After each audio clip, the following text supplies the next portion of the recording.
It's time for our health report, and joining us now is Africa 54 health correspondent Lino Mudu with a report on a United Nations goal for women. Hello, Lino. Hello, Esther. Hello, everyone.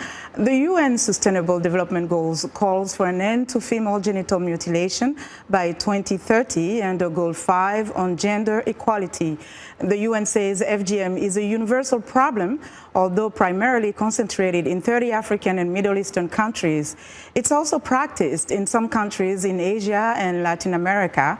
It continues to persist in immigrant populations in Western Europe, North America, Australia, and New Zealand. Female genital cutting, also known as female circumcision, comprises all procedures that involve altering or injuring the female genitalia for non-medical reasons. It is recognized internationally as a violation of the human rights and the health and the integrity of girls and women.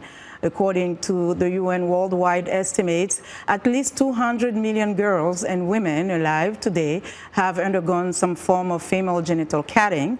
Girls 14 and younger represent 44 million of those who have been cut. Joining me now is Angela Peabody, Executive Director and founder of the Global Woman P.E.A.C.E. Foundation. Ms. Peabody, welcome to the show. Thank you. Thanks for having me.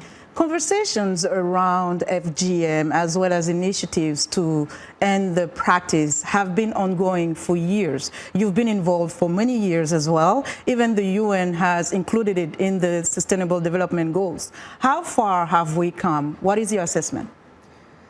Well, from the time I started this crusade of mine, I think we have made strides, but not enough.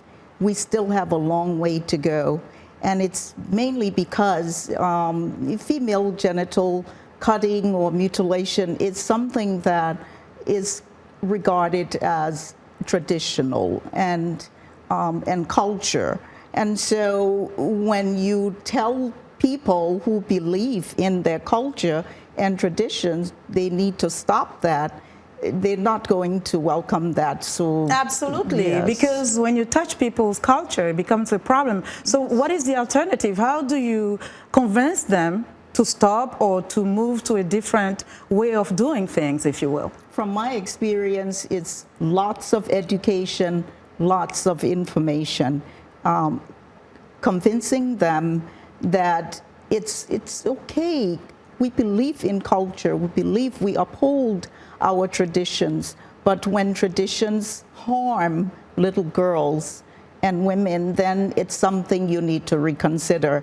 And I think educating the people who practice it on what are the after effects, what the girls go through after it's done to them, beside the immediate physical harm that it does to them or hurt.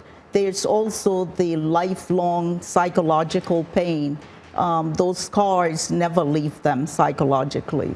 So you work in the United States, but your reach is also global in Africa and other places. Yes. What can you do for the girls who call you and say, I was just cut, or I will be cut? What can you do for them?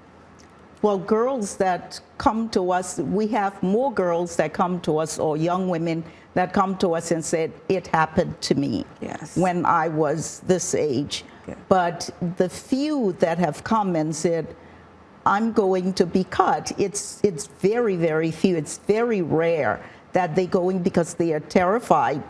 And most times they don't even know that they're going to be cut, because their parents are not going to come to them and say, we're going to cut you tomorrow. Yeah. So it always happens after the fact.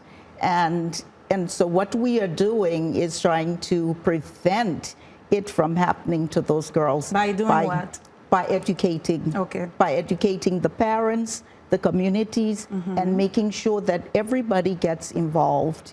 How much of an impact do you see policies having? I mean, in a country like the United States, there are states where it is illegal, and in some illegal, and in some states it's still not illegal. Yes. So how much do this help in your work? Because when immigrant communities come, it's the culture still. Yes. What can you do with that? Yes, and as you know, we bring our culture with us when we Absolutely. come from wherever we come. And so getting the communities involved and having town hall meetings and speaking at mosques and churches and schools and to school nurses, that helps. Okay. Even with law enforcement, including law enforcement.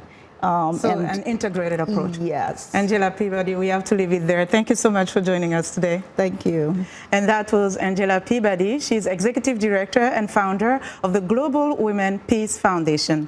That's our health report for today. To stay in touch, find me on Twitter at Lenore Mudu. Esther?